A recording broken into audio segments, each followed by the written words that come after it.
Chapter 4. Marco. There have been many times in my life when I've wanted to just turn around and go home. Leave the fighting for someone else and forget this stupid war even existed. Being trapped on an alien spacecraft hurtling through space towards some unknown planet with no idea how you're ever going to get home trumps all of those moments. I looked out the ship's window and into the white fluxing void that is Z-space. Every time we end up here, it never ends well. Can I just say that this was one of the stupidest plans we've come up with, thus far? I asked to no one in particular. That would make the list up to 30-something-ish by now, Rachel replied sarcastically.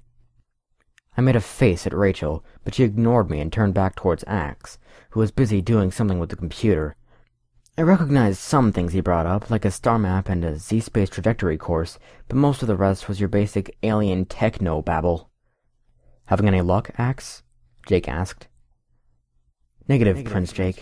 The Yerks have encrypted their codes tenfold since the last time we accessed them. But you can still break them, right? Tobias asked nervously. I believe I can do it, though it will take time. Yeah, well, we seem to have plenty of that, don't we? I said. Cassie looked at me. Marco, I know things aren't looking too good right now, but getting on edge isn't going to help the situation at all. I sighed and opted to lean against the back wall, watching and occasionally scowling at Rachel whenever she turned around. This lasted for what felt like days as we just kept sailing towards our unknown destination. Hey, what do you think this species is going to be like? I said to break the silence. I am uncertain.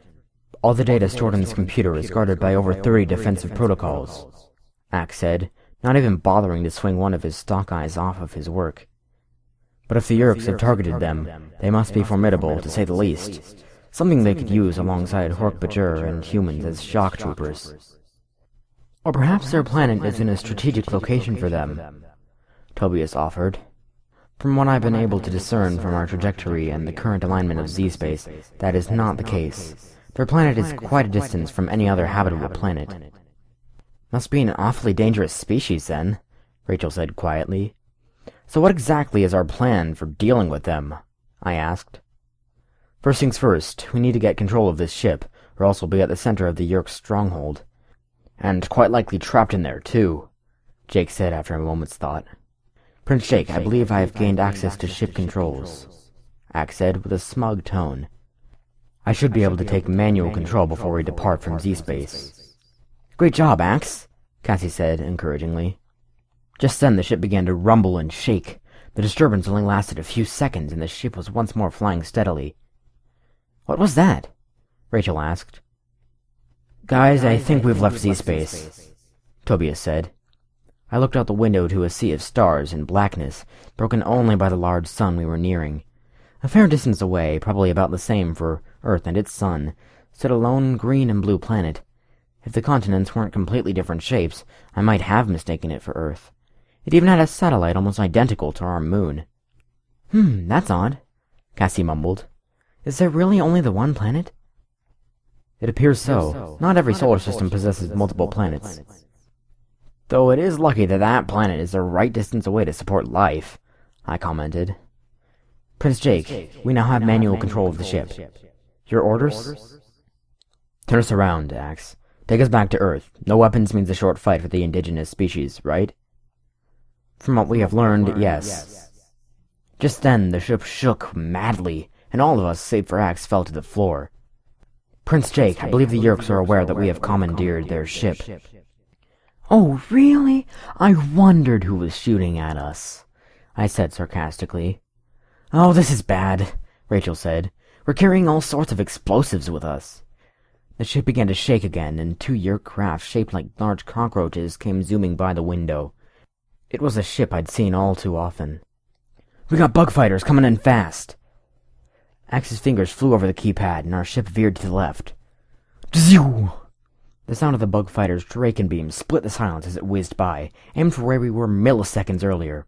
Axe, turn us around, take us back to Earth, now, Jake yelled, a hint of fear in his voice. There was not enough time. We would be destroyed before we could get out of range of their weapons. Then we fight! Rachel, of course. Axe swung one of his stalk eyes towards her. "We have limited weapons, insufficient to defend ourselves." "What if we flew towards the planet?" Cassie suggested. "And right into the Yeerk's base?" Tobias protested. "We don't know how much of the planet they control, and it's better than being up here where they can just take shots at us," Jake reasoned, his previous fear seemingly gone. Zzoo! Zzoo! 2 more Draken beams shot through space, narrowly missing our ship. "Okay, I vote for landing," I said. With a nod from Jake, Axe turned back to the computer and the ship spun in place, the planet slowly coming into view. The bug fighters trailed us closely, firing whenever they got the chance. I just kept my eyes locked on the green and blue sphere, slowly growing closer. Boom!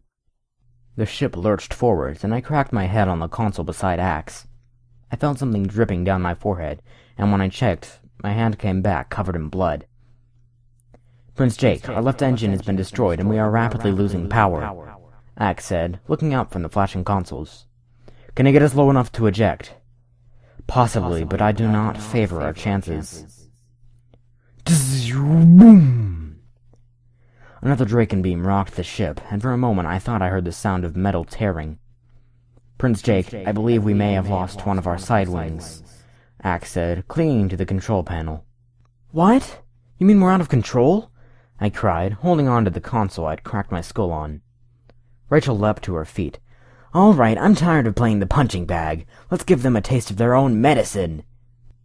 "And how exactly do we go about that?" I asked. Rachel gave me an "are you kidding me" look. "Hello, we're on a ship filled with explosives." "Are you suggesting what I think you are?" Cassie asked nervously. Rachel pumped her fist into the air. "Yeah, let's toss a bomb or 3 at him," she said excitedly.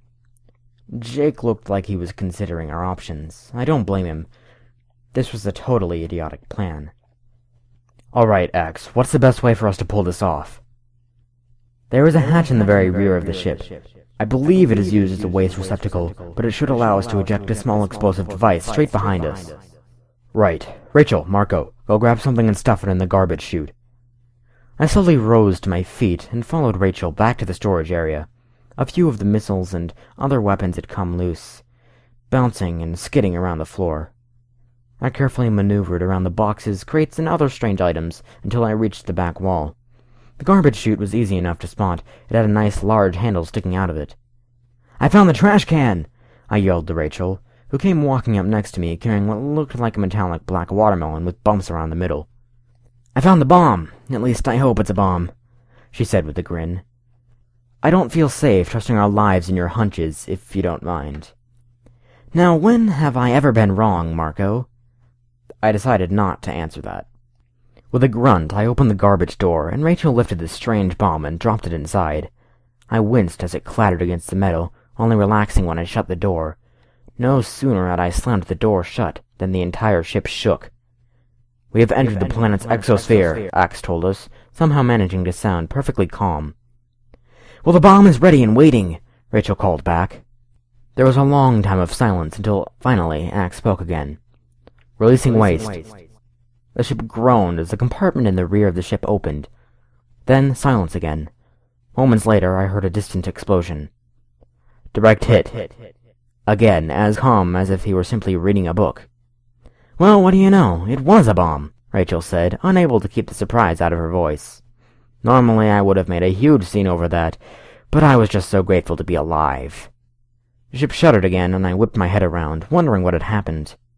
"We have entered the planet's mesosphere. I fear, however, that our ship is too damaged for a controlled re-entry." "Of course it is," I muttered, moments before the ship began lurching and shaking violently. I fell to the ground, unable to stand, and instead opted to crawl back to the bridge where the others were waiting. Most of them were on the floor, with the exception of Axe, who was hanging onto the console desperately. Somehow, Jake managed to drag himself up, clinging to Axe for support. He looked through the window, peering down at the planet. "Prince Jake, we are beginning to gain speed exponentially. I estimate we will hit the ground in 3 of your minutes." I opted to let that one slip radar just this once. "Well, Axe, might I suggest slowing us down?" I said, as calmly as I could. "The most surefire way would be to have our ship impact with another object." "Axe, we're headed straight for another object. It's called the ground!" I yelled, no longer able to stay calm. Actually, we're heading for that, Cassie said, pointing out the window. Turning around, I was shocked to see a huge stone tower rising out from the side of a mountain. Oh man, Axe, turn us. I don't care, just get us away from that, Jake commanded. No time, impact time in 7 of your seconds. We all got as low as we could and braced ourselves. Crack crunch! We were tossed around the room like a bunch of rag dolls. I hit the back wall, getting a perfect view out of the window. To my surprise, we were now flying relatively level to the ground. I could begin to make out the shapes of what looked like some form of settlement, most likely a rural village. Another shake forced my head up, giving me a nice look at where we were heading. Guys, mountain at 12 o'clock.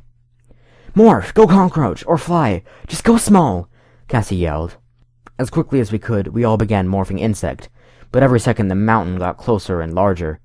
The floor of the ship got closer and larger to me, too, until finally I could no longer look out the window. I felt my bones melt away into nothing, felt a thick carapace form over my back, 2 whip-like antennae spring from my forehead, and spiny-jointed legs from my sides. That was the last thing I remembered, right before the ship collided with the mountainside, and my world exploded into a cacophony of light and pain. That was shorter than I expected. Which means I would have time to review this chapter anyways. So I was wrong. Well, I really liked this chapter. It was really action-packed. Usually I don't really like action, but I really liked the way they did this. It was good. I liked it.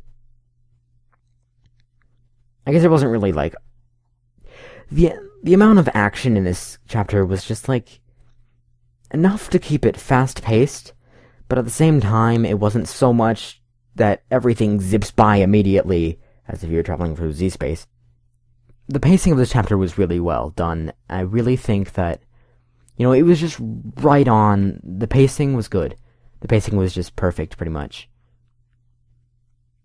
I'm not much of a critic. So yeah, I said it right the first time.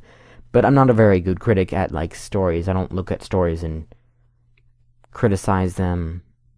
But I really liked the pacing on this. Again, I still like the pacing. Unlike the pacing of this ending, this pacing of this ending of this video is probably pretty bad. I also liked the humor of... the personality of Marco in this chapter was just spot on. It's called The Ground! I couldn't help giggling a little bit at that a few times. Yeah. I recorded that one time, I think. But yeah, I only had to record that part one time, but I just had to stop the recording right there and start giggling. But, that's just one of the examples of Marco's personality in this chapter. I really liked his personality in this chapter. I mean, it's not to say it was bad before, but it's just, I don't know. I just really liked his personality in this chapter. It was great.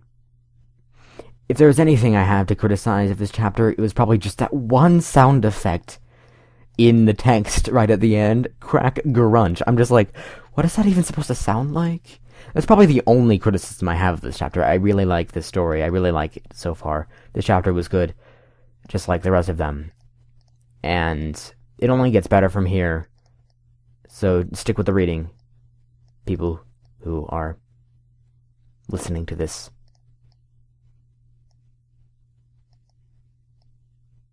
And I have no idea why I'm still recording. So yeah, this was a really good chapter, and there's more goodness to come in future chapters. I've read a bit ahead. I've read up to chapter 23 twice. Only up to chapter 23. Twice. Anyways, so yeah, I know that what is to come is really good, so just guys stick with this reading, and even go and read it yourself if you guys really want to. Because, I'm not really that consistent about posting these. I try to be, but I'm really not that consistent about it. Anyways, till then, this is me signing out. Peace!